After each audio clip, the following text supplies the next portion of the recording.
Deadwood, Dakota Territory, 1874. Gold has been discovered in the Black Hills and all hell's about to break loose. Good afternoon. This is another episode of the 100 Years and More Show. I'm the 100-proof news hound, your host. The Treaty of Laramie in 1868 was supposed to give the Black Hills to the Great Sioux Nation. However, the discovery of gold in those same hills shortly thereafter led to the immediate destruction of the treaty and to the founding of Deadwood, Dakota Territory. We're here today to examine that story and see why that tale has remained relevant and resonant for over 150 years. Remember, hit the buttons, like and subscribe. It's very important for the development of the channel.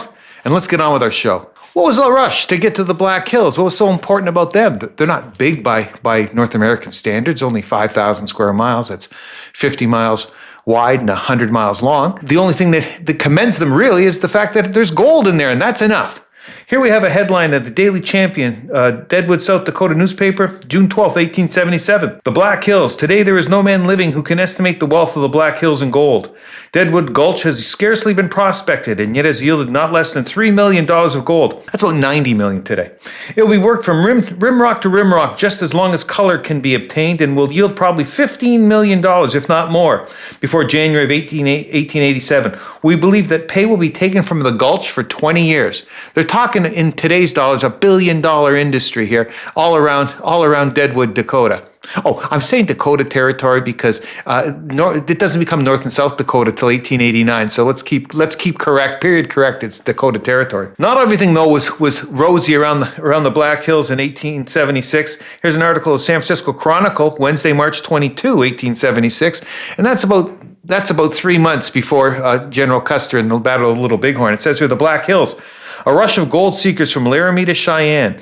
An Indian war expected. The traders enthusiastic. What an army officer says of the prospects. And the prospects were for blood. As I said, the Black Hills had been given to the Sioux in 1868, and they were supposed to be off limit to all white settlement. But when gold was discovered, thousands came. The new town of Deadwood was established entirely on land that had been ceded to the American Indians. The first miners came in 1874 following, well, of all things, an announcement by General George Armstrong Custer that there was gold in the Black Hills. He'd been sent on assignment up there to see if there was, and gosh, he found it, and so he announces it, and the people come. If you'd have come to Deadwood in 1873, all you would have seen was crickets. It was an absolute wilderness, but by 1876, we're going to see there's 10 or 12,000 people living there. And by 1876, they had a thing called a treasure coach, which was an armored stagecoach that would carry up to $300,000 in gold back east to St. Louis, to the assayers back there. The world had changed completely in those 2 years. Well, what's going on in the background here is that the Native Americans are royally ticked off. The Lakota Sioux, the Dakota, the Northern Cheyenne, and the Arapaho were looking to settle a score. Well, because obviously the United States had reneged on the Treaty of Laramie. And it all came to a head on June 25th, 1876, 200 miles due west as the crow flies, and the bad pun is intended, from Deadwood. So 200 miles away, we've got the Little Bighorn River, the Battle of the Little Bighorn on June 25th. And here's how it was covered locally by the Yankton Press in Dakotan, Yankton, South Dakota on July 7th, 1876. Says here, well, the headline is just death. That's what it says, death. Custer and his entire command swept out of existence. List of the officers killed in the fight. The 7th Cavalry completely surrounded and literally annihilated. 370 men killed. That is an annihilation. It left the West defenseless. That was the 7th Cavalry was all there was out there. So now there's nothing between the rampaging Native Americans and the miners 200 miles away. But what's interesting, I scoured the literature, I scoured the newspapers, the local papers around that time, and nobody really seemed that concerned. I'd say there was mild concern, but nothing on a major scale. And it may have just been the fact that you've got 10 or 12,000 fully armed men, miners who are. It's not like you're attacking a camp full of school teachers. These were hardened men, and I think they were used to all manners of dangers, including potential Indian uprisings. Population of Deadwood went from 0 in 1874 to 5,000 in 1875, and by 1876 it was over 12,000. Along with the first miners, well came opportunists. Whenever you get a concentration of that many men and that much gold together, well, there's going to be people that want to take it from them. One of them is going to be women. We had the arrival of the first characters, and these were the names: Madame Mustache, Dirty M, Dora DeFron, and Millie Johnson. All of them opened up brothels in Deadwood in 1875. Thomas Miller came to town and he opened up the Bell Union Saloon. The Bell Union Saloon would be the grand saloon in Deadwood for many years. Here's the advertisement or the article announcing its opening at the Deadwood Pioneer Times of June 8, 1876. It says the Bella Union now open. And listen to the entertainment you get there. Deadwood City. The Bella Union is open. It is the most modern and most exciting of all the places of entertainment in the Gulch. Manager Orenshaw has spared no plans nor expense to bring the finest company ever assembled to the West. So you go there and you get loaded. You get to gamble. There's probably hookers on the second floor, but you also get to be entertained. And by who? It says the company includes the famous Boycett family, daring gymnasts, aerial performers, and pantomimists, a show in themselves. Miss Marchie, the Irish comedienne. Miss Melville, serial comic singer, and the song and dance team of Jane Carlton Spencer. Miller and Redmond, old favorites of the Gold Camps. There's traveling entertainment on a grand scale, and it's stopping here at the Bella Union, which is now open in Deadwood. One of the main characters that comes to our story early on is Wild Bill Hickock. We've already ran into him in two other episodes when he's in Kansas. We ran into him in the dinosaur episode, and well, he seems to be everywhere in the Old West, but this is the end of the line for him here. We have the Black Hills Weekly Pioneer, August 5th, 1876. A headline, Assassination of Wild Bill. He is shot through the head by John McCall when unconscious of danger. They were at the time they're playing 5-card stud.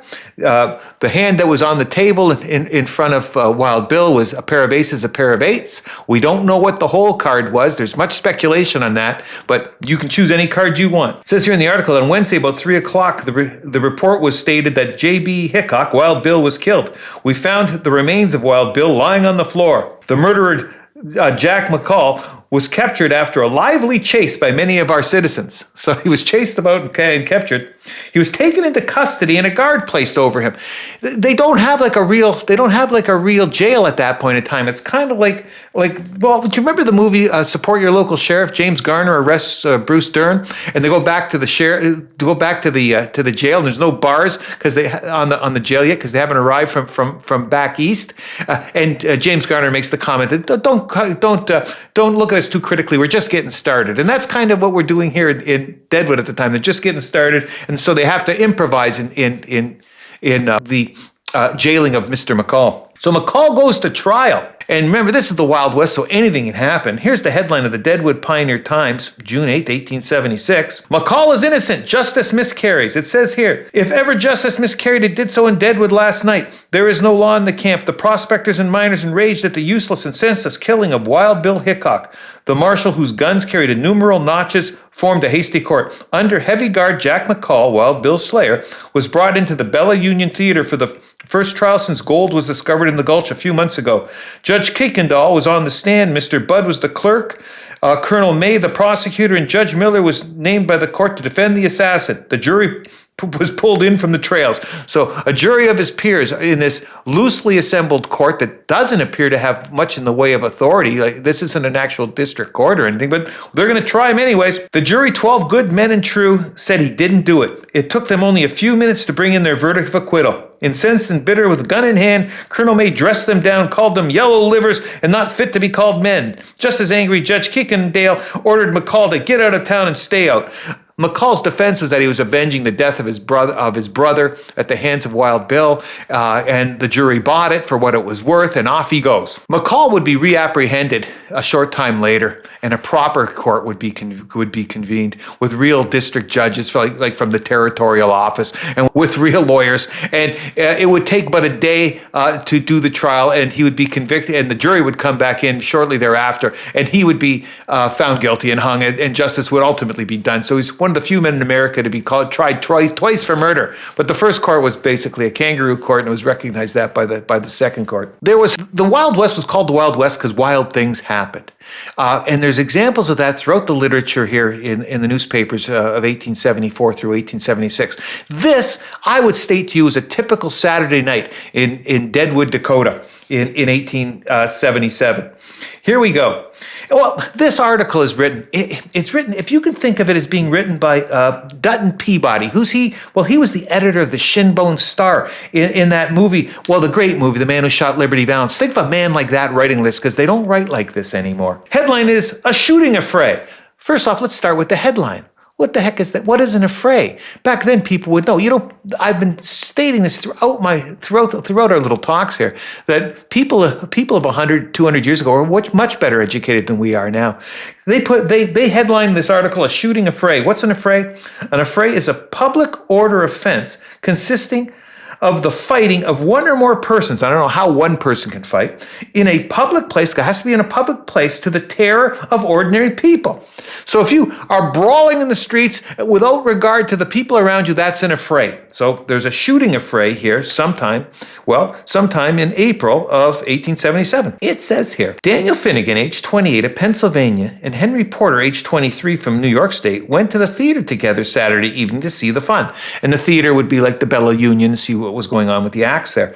After the show was over, each tried to impose his hospitality on the other during the remainder of the night. The refreshing beverages were made to flow until their gold was squandered and they found themselves before a bar at 5 a.m. with the drinks down and no gold for the balance. So they'd ordered drinks they couldn't pay for.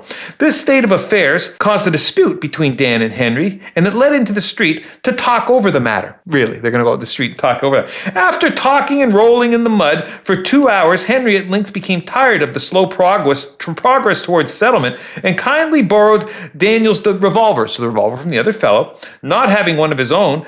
And after warning Daniel back several times without success, Henry fired. The ball entered Daniel's right side, passing around his lower ribs and protruded from beneath the skin and the backbone. Henry seemed at once to realize the position he was in, and throwing aside the revolver, exclaimed, "Gentlemen, I shot this man, and if any of you want to arrest me, I am willing." That's very accommodating of him. Daniel did not seemed to realize that he'd been shot. He walked a few paces and took a seat and began to grow weak very rapidly, and his friends gathered around and conveyed him to a cabin opposite Starr and Bullock's store, where the ball was extracted and the wound dressed by Dr. Babcock, who announced it not fatal at present.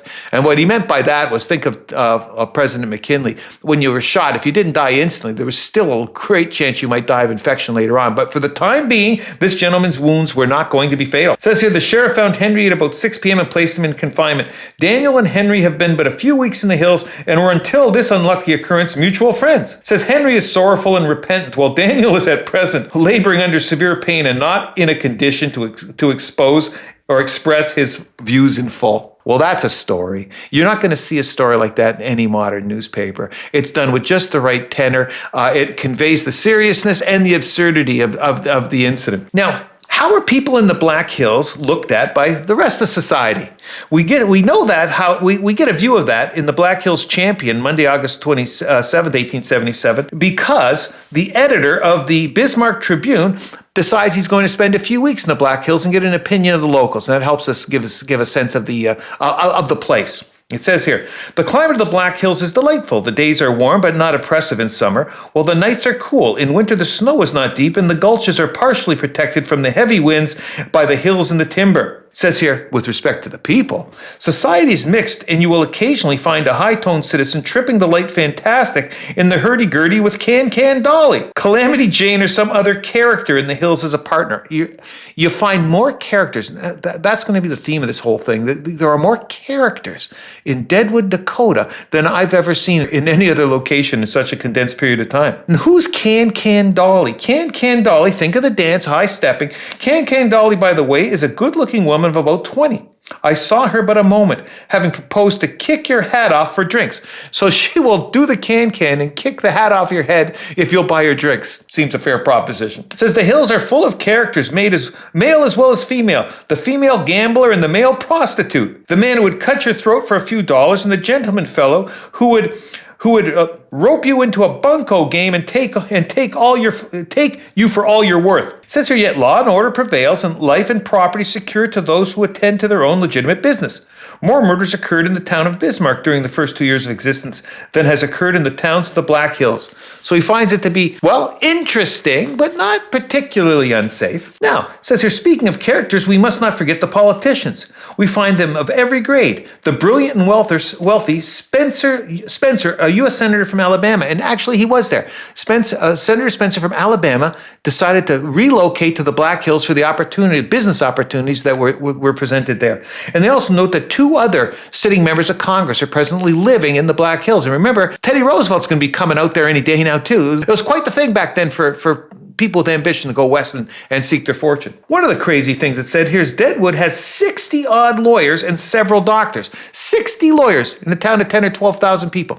Remember, there's that old joke that it's possible for a town to be too small to have 1 lawyer, but no town is too small to have 2. We've got 60 here, and it's really because of the property disputes. We've got claims being staked, claims being jumped.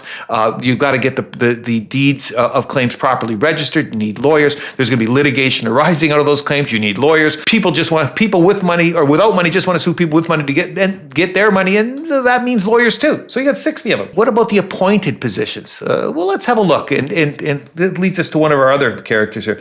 The governor, unwisely, we think, filled all of his county offices in the hills from outside with outside politicians, with the exception of Seth Bullock, sheriff at Deadwood.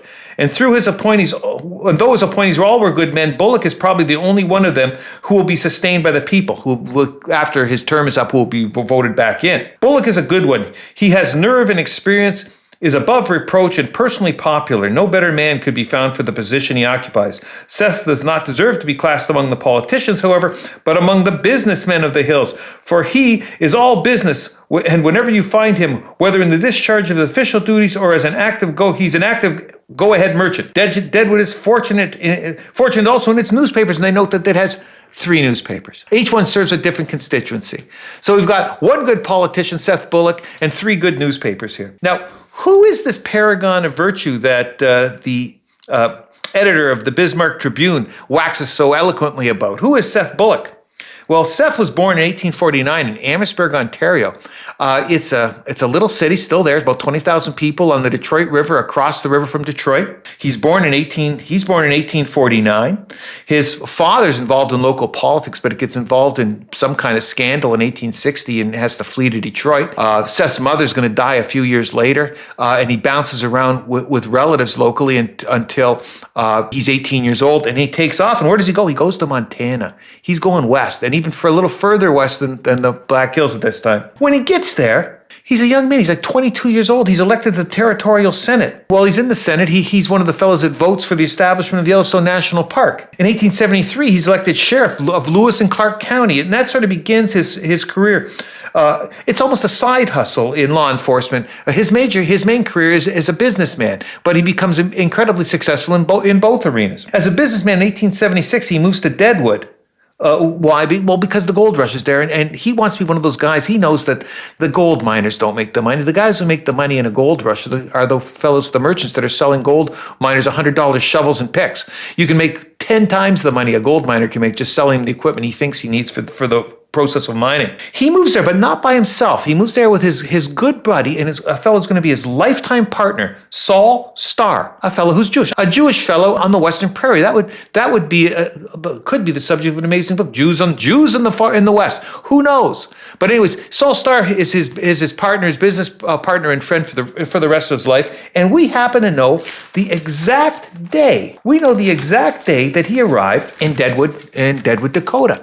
And we also know by that day, I can tell you here, for the first time, that Seth Bullock never met Wild Bill Hickock. And why is that? Well, we know Wild Bill Hickock died on August 2nd, 1876. We have an article here in the Deadwood Weekly Pioneer of August 5th of 3 days later that says, Saul Starr and Seth Bullock of Helena, Montana arrived yesterday with a train loaded with merchandise. These gentlemen have purchased a 2-story building corner of Main and Well and will open their stock in a few days. They will have an auction house, commission house, and storage house. So we know absolutely that Seth Bullock rolled into town on August the 4th, 1876, and we know that Wild Bill Hickock had been killed 2 days before, so they never met, regardless of the interaction they have on television and in the movies. So I hope I didn't throw a wet blanket on somebody, but that's it. They never met. But the murder of Wild Bill Hickock did create a premium on law and order, and Seth was immediately appointed sheriff. And he'll be a sheriff or a marshal for the better part of the next decade and a half. He as a marshal, he may not have met Wild Bill Hickock, but he did meet Wyatt Earp. Wyatt Earp came up in 1876 with respect to the position of sheriff, and it was Seth Bullock's duty to have a discussion with Wyatt to tell him that nope, the position's been filled by me, and your services are not necessary. That would have been a heck of a meeting had it been filmed. The thing about Seth Bullock, he's really good at his job.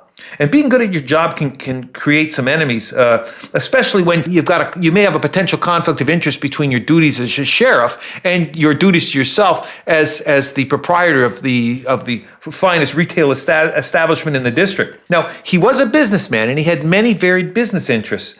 As we said, he had the hardware store, which is more than just a hardware store. That hardware store would burn down in 1893, and on its foundation, he would build the district's first real hotel, 3 stories tall, 63 rooms. It's a hotel that's still in existence till today. Well, known as the Bullock House, obviously here. Now, he would also get involved in ranching, mining, and agriculture. He had his fingers in many pies. For his law and order gig, he had to continue to run for office. Here we have the Deadwood Pioneer Times, Deadwood, South Dakota, October 31, 1877. The ad is for the People's County ticket. For commissioner, they have 3 gentlemen. For register of deeds, Mr. Carter, and for sheriff, Seth Bullock. And of course, he would be elected. It says here, and this is fun. This wasn't for that election. This is for the election in 1878. But if you think things changed, you realize that they really haven't. It says here, Bullock elected. Seth Bullock was elected sheriff on Tuesday by the legally qualified voters of Lawrence County, and the Republican Party should see to it that he is not defrauded out of his office by fraudulent and illegal votes. So they're worried about people defrauding the elections back in 1878. Nothing ever changes. One of the things he got involved in, and one of the civilizing aspects of society in Deadwood in the late 1870s, says here in the Daily Deadwood Pioneer of April 1, 1880, a sportsman club was recently organized in the city consisting of Seth Bullock, Tom Russell, Mr. Claggett Lake, and other Nimrods. I always call people Nimrods to insult them. I don't know what that Nimrod means here. Officers have not yet been elected. Recently, they decided to stock the valleys with quail, and correspondence was opened with the Yankton parties for that purpose. Yesterday, Mr. Bullock telegraphed for 15 dozen to be forwarded by the first boat. The birds will be scattered among the many ranches of Spearfish, Redwater, and valleys. So they're going to stock the valleys with quail, and then of course in a year or two blast them all. The hotel, as we mentioned, the hotel went up. The hotel goes up in 1895. Here's an article, the Weekly Pioneer Times of Thursday, June 6, 1895, says the walls for the new Bullock Hotel are up to the first story, and the studding for the stairway from the street to the second floor is all set.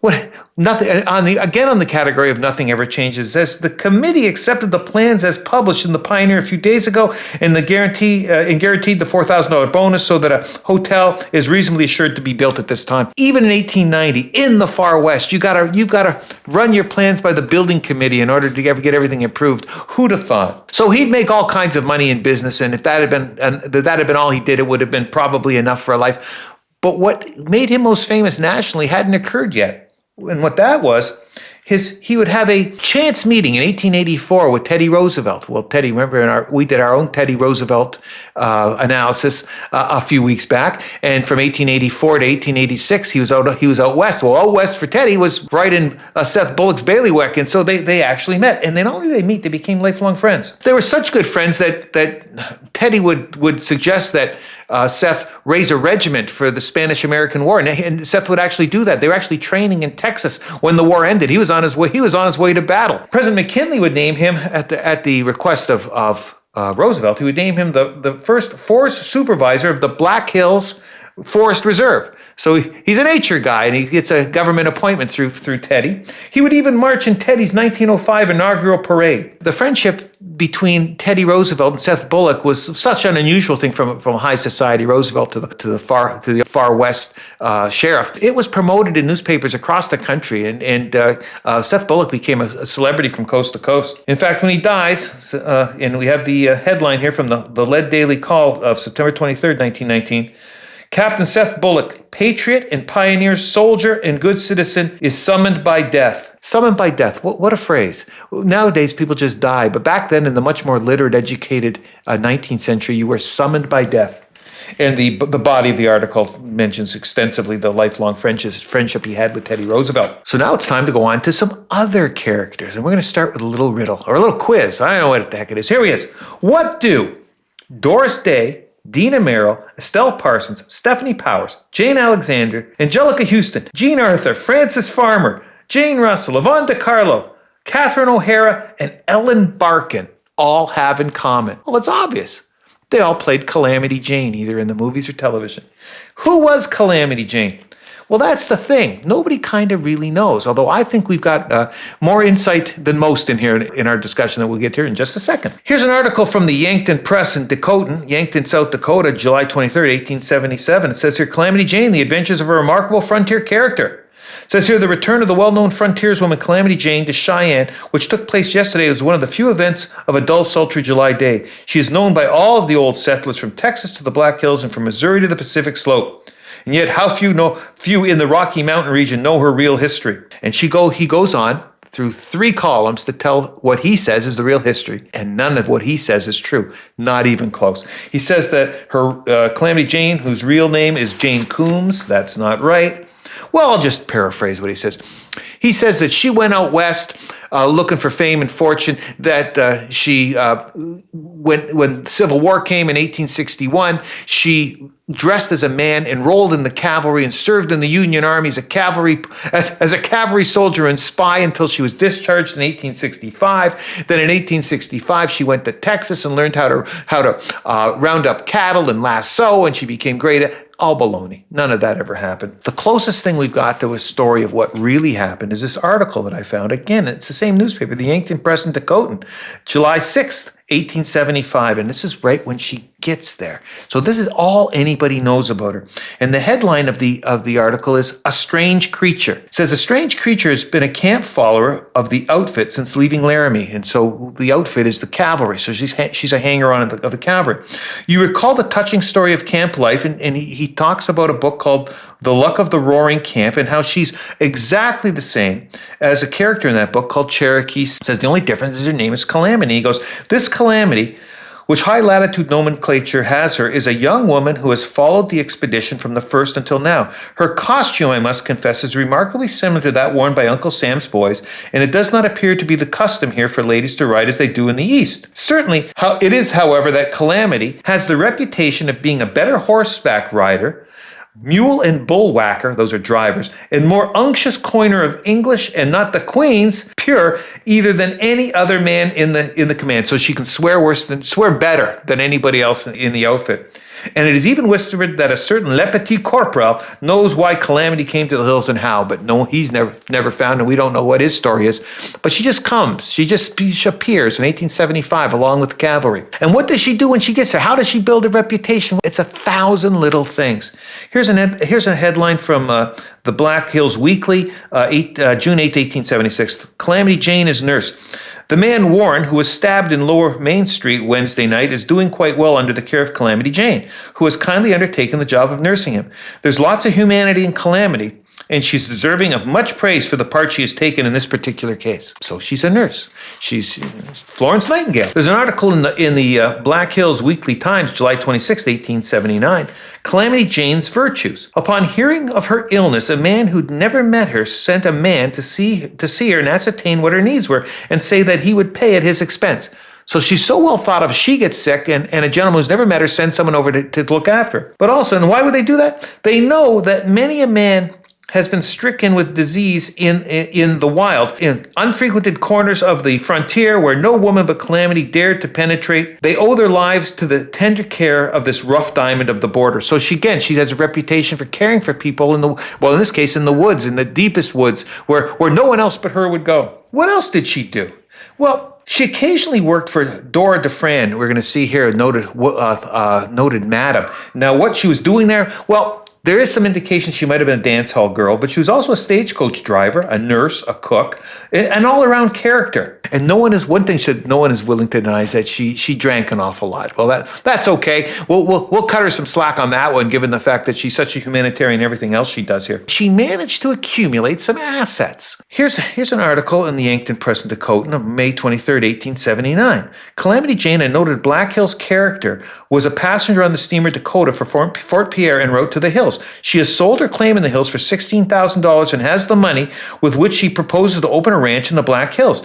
And there was stories that she had opened up an inn, and apparently that appears to be true. But she didn't go to the Black Hills. She went slightly west of the Black Hills to Miles City, Montana, where she opened an inn and she ran it for a few years. But she doesn't look like she'd be the world's greatest business person, and I don't think that she was. So she falls on hard times, and at various times will return back to Deadwood. Along the way, though, we do know that she performed in Buffalo Bill's Wild West show as a storyteller in 1893. But her health was failing, and she came back in 1903. To work with Dora DeFran again, but she developed pneumonia and died in 1903, and she's buried right next to Wild Bill Hickock in the cemetery in Deadwood, Dakota. Well, one woman we've been seeing a lot here is this Dora DeFran person. Now, Dora DeFran is always listed as the greatest madam of the Old West kind of thing, and that seems to be her reputation in Deadwood. But I was not able to find any articles from the 1870s through the 1880s where it specified that Dora DeFran was doing this until an article in the Daily Deadwood Pioneer Times of April 7th, 1906. So here we are, 30 years later, she's apparently still in the business. It says, house burned at Belfouche fire. Fire thought to have been caused by an incendiary, so someone threw a Molotov cocktail through a window, partially destroyed the two-story frame house of Dora DeFran in Belfouche early yesterday morning. At the time of the fire was discovered, there were nearly a dozen men and women in the house. These were forced to make a hasty exit together with the proprietress into the street in their night attire, but as the night was not very cold, they were quickly provided for without any suffering. So there's a scene out of a movie. The brothel kept on fire, and the men and women, and men especially, are jumping out the second floor windows in their underwear. That seems to be what happened. So she's still running the same kind of operation she's always run, but here doing this in Belfouche. One character I had hoped was going to be real. I really hoped he would be real, was Deadwood Dick. Deadwood Dick was a fictional character, dime novels throughout the late 1870s through the 1880s. But I always hoped that he would be based on an actual character. And I was putting all my money on Richard Clark. He was an interesting fellow. He's born in Hansborough, Yorkshire, England, and in 1845. So he's the right age. He'd be 30 years old when the boom hits in Deadwood. He's got a background where he says he had ridden with Custer's cavalry, that he had fought Indians in the plains, that he'd ridden for the Pony Express, and done a million other things, and that he was the foundation of the character of Deadwood Dick. But I couldn't find anything in there. There was nothing recognizing the character of Deadwood Dick at all, be it Richard Clark or anybody else, through the 1870s, through the 1880s. As a matter of fact, Deadwood Dick was the subject of mocking by the newspapers, and here we have the Deadwood Pioneer Times, April 25th, 1883. And they're commenting on St. Paul, Minnesota newspaper has printed an article about Deadwood Dick and how they have all this evidence. Anyways, it says, for good square, full width, hand-picked lying, commend us to the Deadwood correspondent of the St. Paul Pioneer Press. Via the following special telegram sent to that paper from this city on the 18th. During the street cleaning today, an old revolver was unearthed, proved to be that used by the notorious Deadwood Dick in 1876 when he killed Texas Charlie. At the time and until now, the most careful search had failed to reveal it. The problem is that nobody in Deadwood knew anything about this. The paper writes back, now if the truthful correspondent will only tell us who Deadwood Dick was and who Texas Charlie were, and when they were killed, maybe we'll give them the time of day. They had no idea who the characters were, and it was all fictitious. And that seems to be the case with Deadwood Dick. There was a Richard Clark, and I think he traded on the Deadwood Dick name for a long time, but he certainly wasn't the character upon whom Deadwood Dick was named. Now, civilization eventually comes, and civilization comes right soon. It seems to be like a 3-year window, and we'll summarize at the end on that. But civilization, it's right on the heels of the prospectors and the criminals. It says here, we got there were newspaper articles in the first half of 1877 reported that there were several small schools and one-room schoolhouses in operation up and down Deadwood Gulch.